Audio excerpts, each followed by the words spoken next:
deemed the celebrity whisperer by Playboy. This is the best interview of the day. Thanks for having me. You hit the nail on the head. 100%. Period, yeah. Touch them, Paris. They're cracking me up. Wear them, baby. She's good. Taylor Ferber.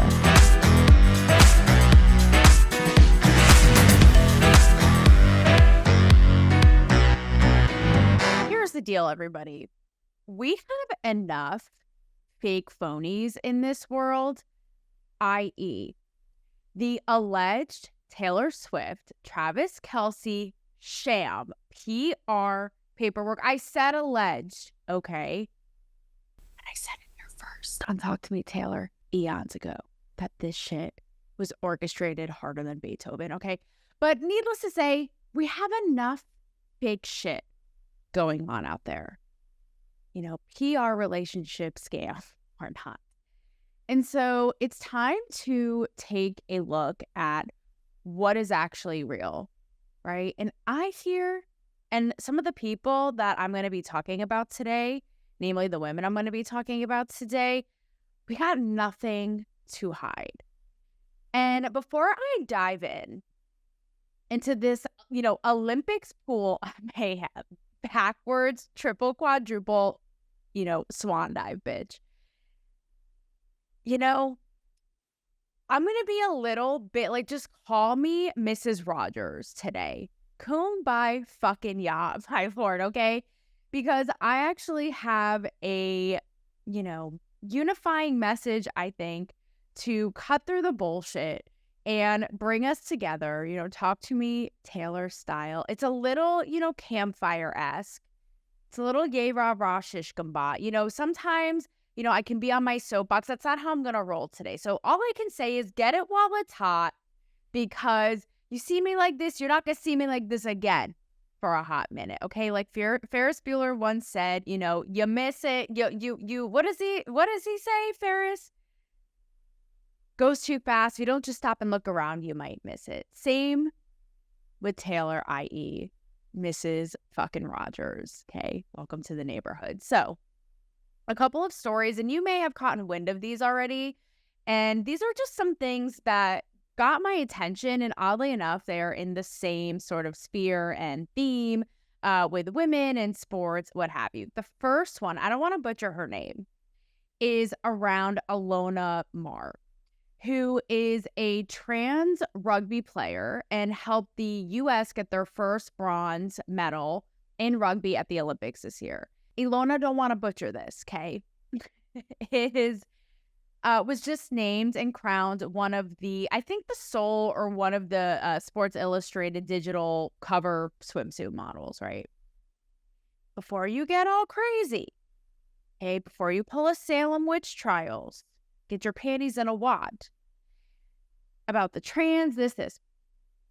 Let's just for a hot second, okay, I know y'all got no chill, but just for a second, put your politics aside here.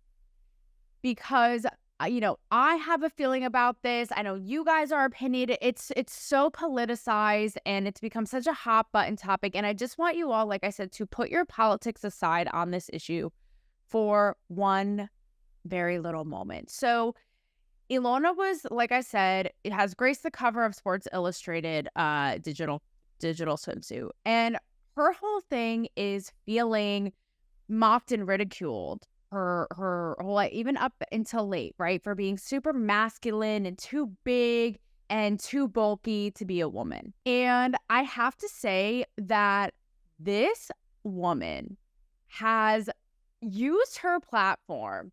Like, come on, ride the train, okay? Because this is what I have been trying to scream from the rooftops for years. Her viral hashtag is Beast Beauty Brains, right? And a woman being all these things and not being a cookie cutter, you know, in a box version, as she puts it, inside and out of what people or what society, you know, socially acceptable for a woman to be, whether it be smaller or meek or this or that, right? And she's like, no, fuck all that, basically. And so welcome to the party, girl, because I will welcome you with open arms. This is exactly the kind of thing that I've been talking about for years. Not necessarily the beast element, the beast mode element. I mean, I can fuck shit up in the gym. You guys know the sex goddess body lifestyle, period. Doesn't sleep. But moreover, the bigger idea, right, of being able to be more than one thing, of not having to be what society says you have to be in this certain setting or profession or personal or business or this or that or that. Bitch, says who? Says who? I have had it. I have had enough. And it seems like Ilona here has as well. And something about her that resonated, and I'm going to bring this all in the very end to the triumphant, Olympic gold of it all, okay, in the conclusion. But what I really appreciate about her, and I checked out her TikToks and I checked out her work and her message, is that she does seem super authentic. She isn't, woe is me. She's super real about, hey, this is the kind of shit that I get for looking too masculine. And she is, like, she's ripped, would take me out in a punch, the whole thing. But goes on to say, I don't like how other women are being treated like this on social media. And basically, she isn't, accusatory or, victim-y or in your face about it. She seems super level-headed, reasonable, like, hey, I've always felt like a woman inside. This is the deal. This is the tea.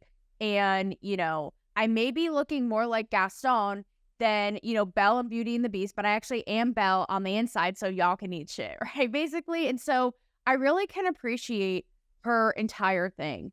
And this isn't a Dylan Mulvaney. Let's get that shit straight up cleared right away. Like, let's get Miss Tea Kettle. Let's get the cleaners. Let's get the candlesticks, all those fuckers in the Beauty and the Beast, the house mansion, okay, to clear this up and clean up the cobwebs.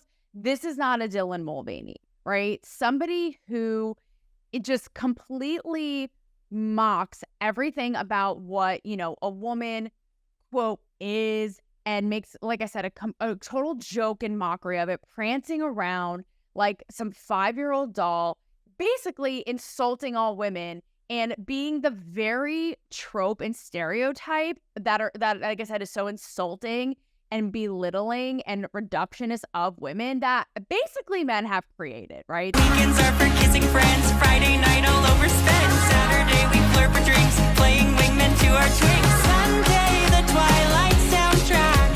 Use my breakdown in the... So, like, again, those, masculinity habits die hard. But this woman isn't that. This is, like I said, somebody who has paved their own way, has done their own thing, isn't in the box, is like, look, I've always felt like this on the inside. I've always felt feminine. This is who I am, but doesn't necessarily look the part and isn't trying to be some fucking phony baloney, frilly, hair braiding, nail painting, bullshit, slumber party, let's talk about boys and do each other's makeup hoax that Dylan Mulvaney is, right? On par with this, a fake or not, Taylor Swift relationship PR stint. And you even see people, I was actually surprised to see this, right? But you see even conservative commentators. I saw Brett Cooper, who I met, by the way, actually recently. It was super lovely. She has the really popular show on the Daily Wire, the comment section. And she actually posted about this saying, I actually, and it's really, right, because everybody's so in their whole little team and everything.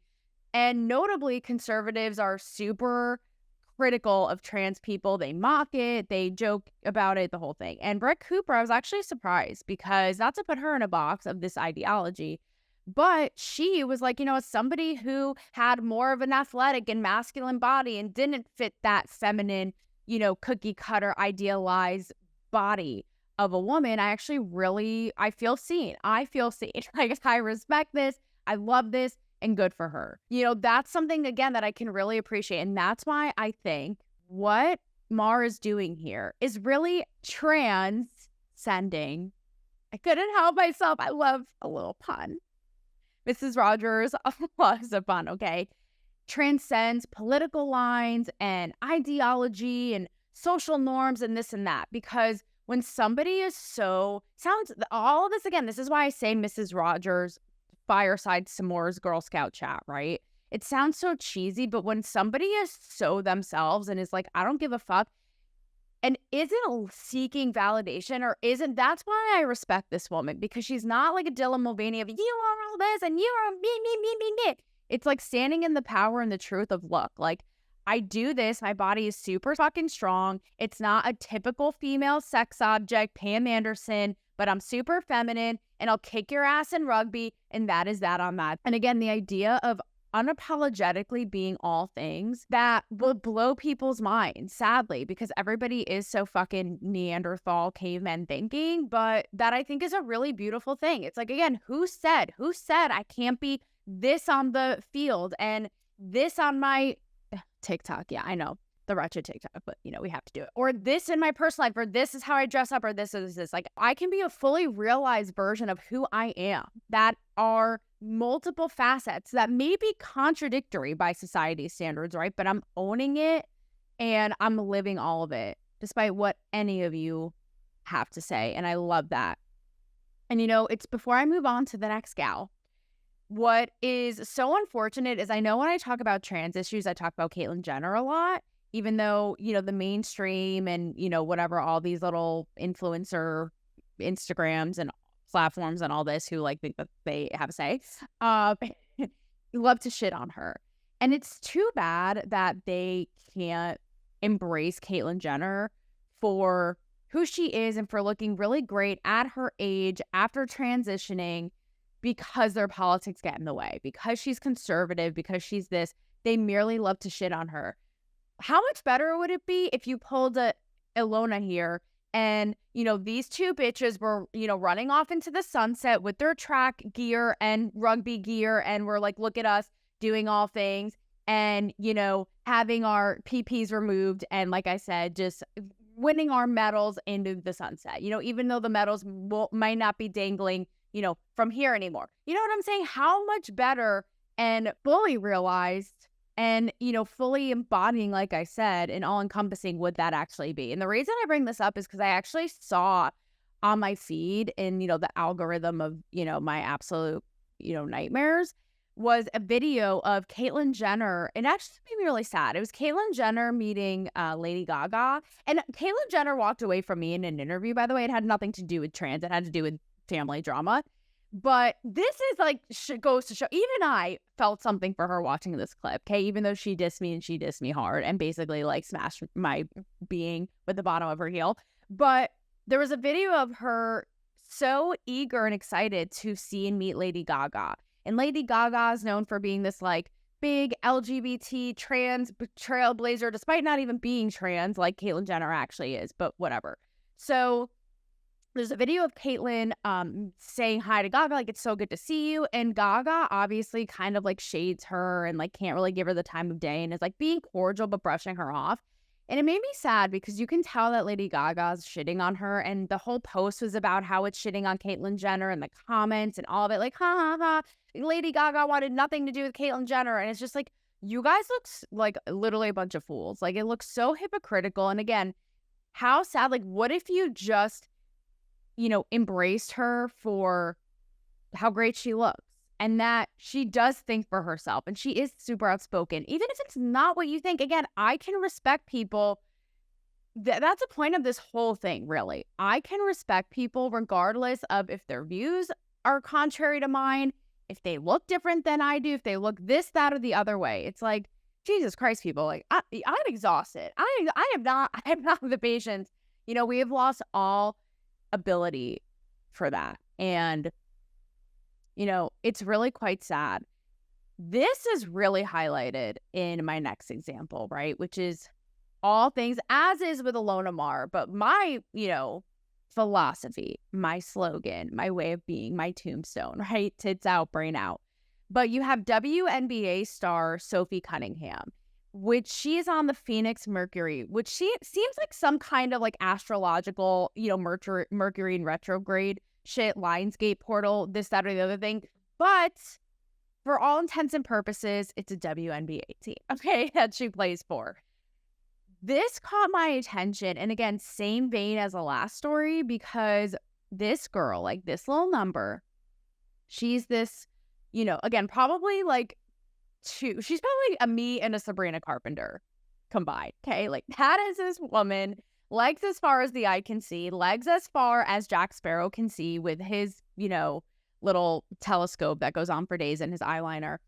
And she wore this really hot little number, like no bra, whole midriff showing. It's sort of like pieced together, almost like a hot pirate, speaking of like Jack Sparrow would definitely fuck. Okay, let's just put it that way. As would I. Honestly, as a straight woman, as would I. Like tall, blonde, just gorgeous, and tiny little outfit, like I said, rocking the whole thing.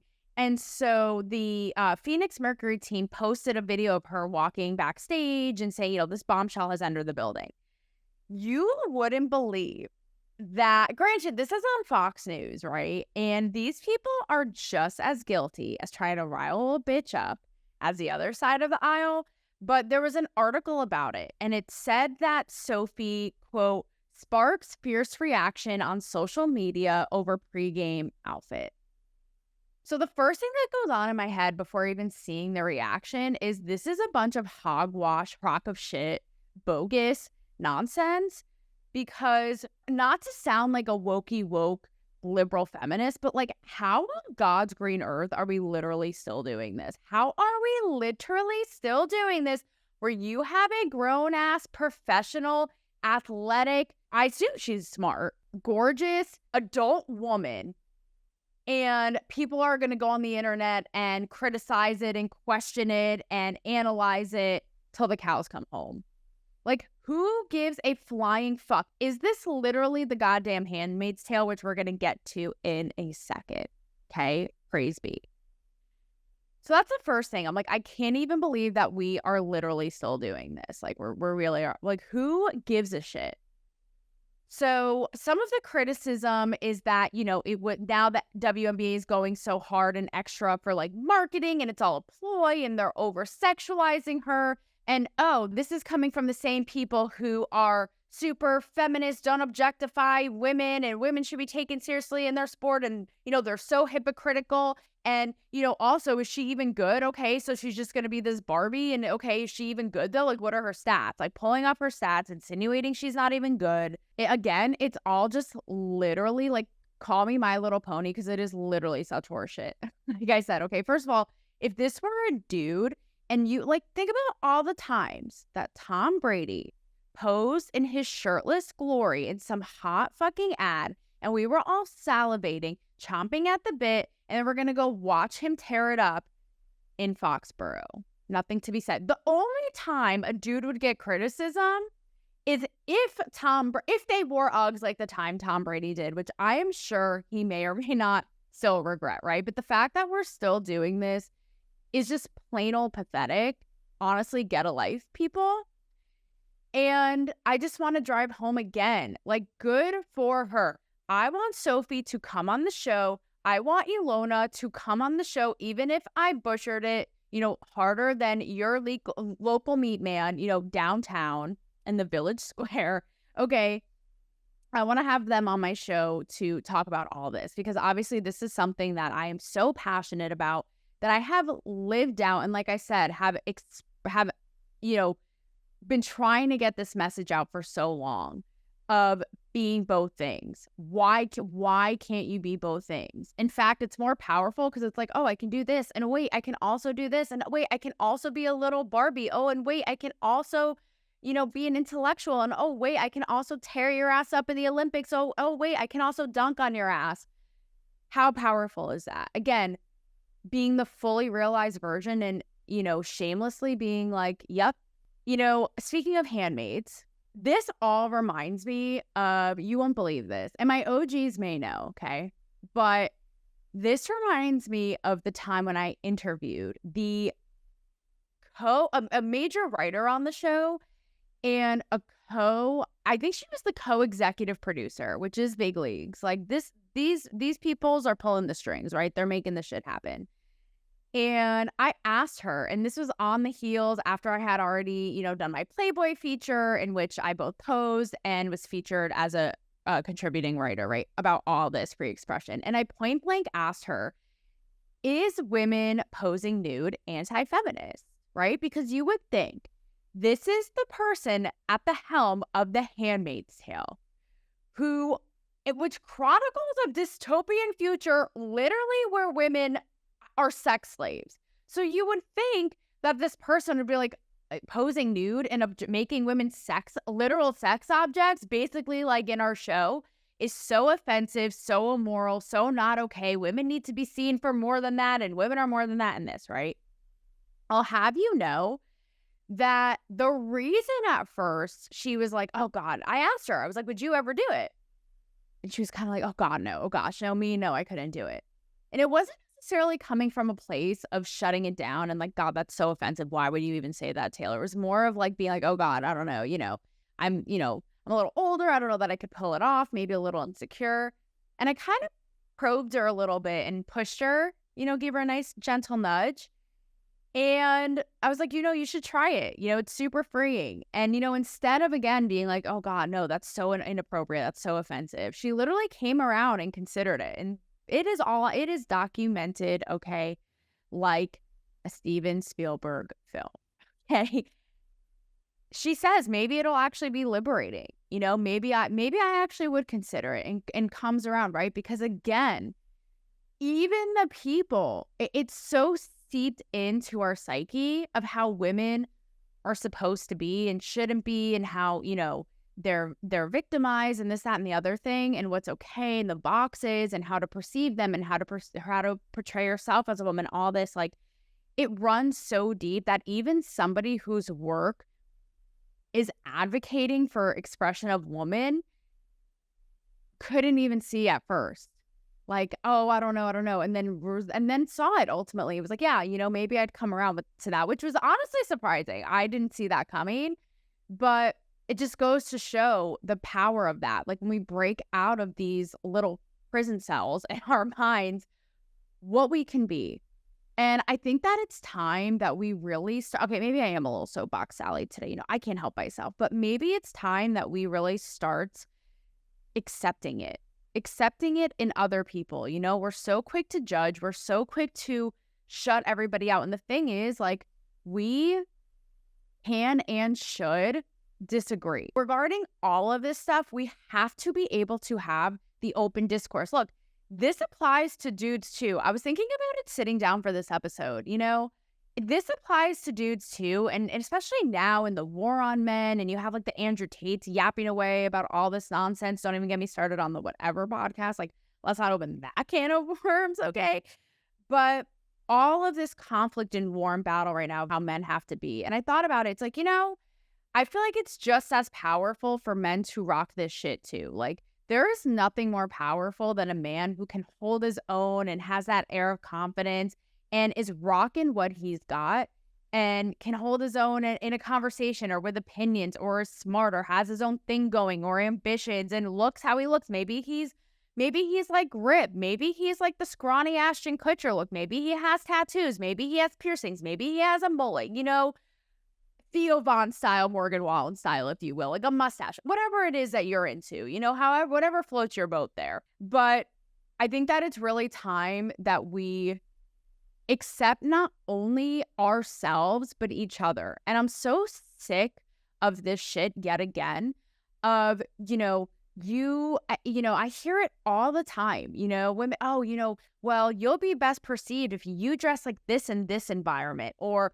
for this, accepted idea of how somebody should be, or this ideology, or this PC standard. Like, how about no? How about no? Who said? And that's why we have to be able to agree to disagree on these things.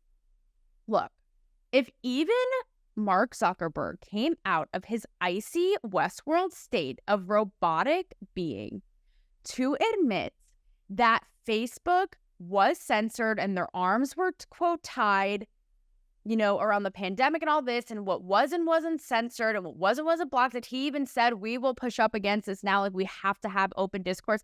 If this guy is even saying, that shit is true. And that's why even when you hear people, when it comes to body image, right, when you hear people even like the Jillian Michaels, I feel like we make everything so mutually exclusive. Not only Is it, oh, you're the professional or you're hot, right? You're the beauty or you're the brains. Even like take a Jillian Michaels, like I said, who's this fitness guru, right? She's right in pointing out that obesity has become this huge problem and is a little bit tough love of get your shit together, people. But at the same time, we can also acknowledge that people can and should accept and embrace and in love where they're at, how they're at, and even hell, if you want to pull an Operation Sex Goddess body like I did, work to achieve the ultimate goal and presence and physicality that you want. You know, there is absolutely nothing wrong with that. Again, one doesn't debunk the other. Both things can be true.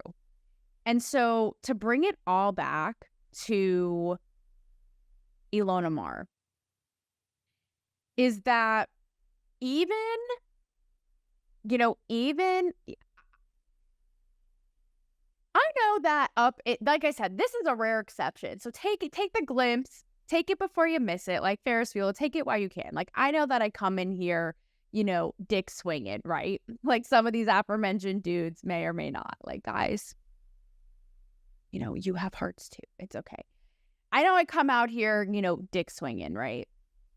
But I will admit that, every now and then, Barbie has an emotional, self-reflective moment. And that's okay. I think I'm Aquarius, so I hate emotions. But even personally, lately, I have been working really hard to accept things, patterns, ideas, thoughts that I've been programmed otherwise, that are out of my comfort zone, that are really hard for me to do. And so, when it comes to all this, and even what Ilona did, something that she said that was really profound, and I'm sure I've said a version of it many times, is don't let others, I'm butchering it, I can't even read my own handwriting, but the idea is don't let others dictate and define how you feel. Only you can define that, And so things that are hard to accept, hard to embrace, whether it be these things or people breaking out of boxes or molds or being, contradictory things or a multitude of things that may not fit your scope or your understanding, and that are, like I said, a hard pill to swallow or something hard to accept. The truth is, it is so much easier to peddle and talk about what is comfortable to you, what you believe, what you know, what you think, what you feel. But to be able to acknowledge or open up or learn something or break out of a box or push up against a mold, that's brave. That is brave. Again, going with what you've done forever and what everyone will applaud you for, and that's not brave. And so, Ilona Maher, girl, what you did, you could, and I'm sure you have gotten a lot of shit. And again, regardless of politics, regardless of how people feel, that was not easy what you did. And girl, that was brave.